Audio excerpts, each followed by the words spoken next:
Franchise ক্রিকেটের লঙ্কা premier league এই কয়েকদিন ধরে বেশ আলোচনায় ছিল।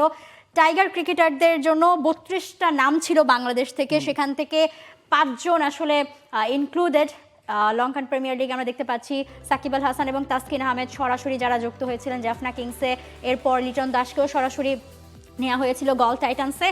মেহেদী হাসান মিরাজকে তারা ড্রাফট থেকে নিয়েছে এবং হাসান মাহমুদকে কলম্বো ক্যাপস ড্রাফট থেকে নিয়েছে। সো ড্রাফট থেকে দুজন ক্রিকেটারের প্রতি বাংলাদেশ আগ্রহ দেখিয়েছে। এখন নাবিল কাসের অনেকের প্রশ্ন যে মানে মুস্তাফিজের কথা আগের সাথে আমরা বলছিলাম, নাহিদ রানার কথা যে নাহিদ রানাকে কেন পিক করা হলো না, তার আসলে অন্য ইনভলভমেন্ট বা অন্য ব্যস্ততা আছে কিনা। রিশাদ হোসেনের কথা আসতে পারে। তাওহিদ হৃদয়, তাকে আমরা দেখেছি লঙ্কান প্রিমিয়ার লিগে বেশ ভালো করতে এর আগে, তাকেও আসলে নেওয়া হয়নি। দর্শকদের এক গাদা আসলে প্রশ্ন যে কেন এই নামগুলোতে, ইভেন অনেকে প্রশ্ন করছে সাব্বির রহমানকে কেন নেওয়া হয়নি। এখানে আপনি যদি যে নামটা মিস করে গেছেন সেটা শরীফুল ইসলাম। শরীফুল এলপিএল খেলেছেন, ভালো করেছিলেন এবং প্লাটিনাম ক্যাটাগরিতে মানে টপ ক্যাটাগরি যেটা আছে সেখানে একমাত্র ক্রিকেটার বাংলাদেশের শরীফুল ছিলেন। আমার কাছে মনে হয় যে ভিত্তি মূল্যটা একটু বেশি হওয়ার কারণে শরীফুল দল পাননি। তবে তাওহিদ হৃদয়, নাহিদ রানা এই দুজনের দল না পাওয়াটা আসলে অবাক করেছে, কারণ তাওহিদ হৃদয় নিজেকে এলপিএলে প্রুফ করেছেন এবং এলপিএলে তিনি যথারীতি ভালো ক্রিকেটটাই খেলে এসেছেন।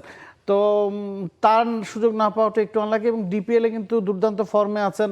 আমরা গেল ম্যাচেও দেখেছি লিজেন্ডস অফ রূপগঞ্জের এগেনস্টে তাওহিদের ব্যাটে সেঞ্চুরি এসেছে। এখন পর্যন্ত যে 8টা ম্যাচ খেলেছেন, 8টা বা 9টা ম্যাচ খেলেছেন, সব মিলে জাতীয় দলের যারা ক্রিকেটার আছেন তাদের মধ্যে তাওহিদের রান সবচেয়ে বেশি, প্রায় 450 রান তিনি ইতিমধ্যেই করে ফেলেছেন এবং স্ট্রাইক রেটটাও তার নজর কাড়া। এবারে ডিপিএলে কিন্তু প্রায় 130 ছুঁই স্ট্রাইক রেটে তিনি ব্যাটিং করেছেন।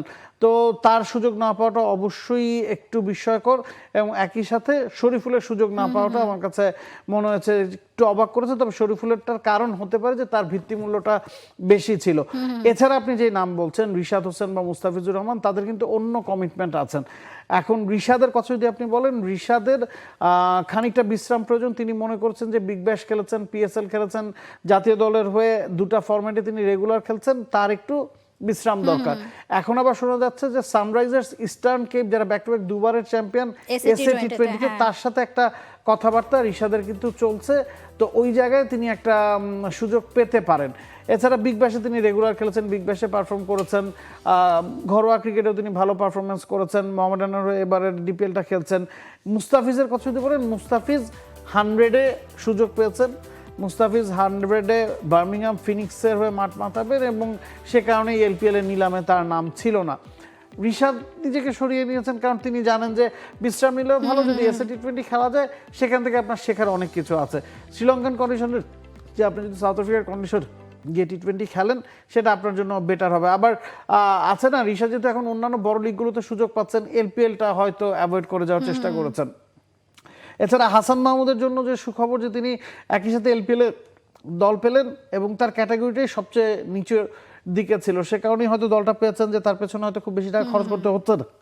তবে তার চেয়েও বড় খবর হচ্ছে কেন্টের হয়ে হাসান মাহমুদ ইংলিশ কাউন্টি চ্যাম্পিয়নশিপে 6টা ম্যাচ খেলার জন্য চুক্তিবদ্ধ হয়েছেন। ইটস এ হিউজ নিউজ, কারণ কাউন্টিতে যখন একজন ফাস্ট বোলার খেলেন তিনি যা শিখতে পারেন সেটা আপনাকে আপনার ইন্টারন্যাশনাল ক্যারিয়ারে অনেকখানি আসলে এগিয়ে দেবে।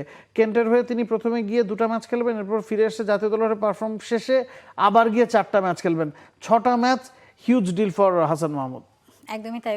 সো ফ্র্যাঞ্চাইজি ক্রিকেট আসলে টাইগাররা দিনকে দিন হটকেক হয়ে চলেছে এবং টাইগার বোলারদের স্পেশালি ওপর আসলে নজর বেশি থাকছে franchise ক্রিকেটারে। For more updates, subscribe to our YouTube channel and click on the bell icon. Follow us on Facebook and Instagram. Download T-Sports app to enjoy exciting games and highlights. Visit tsports.com.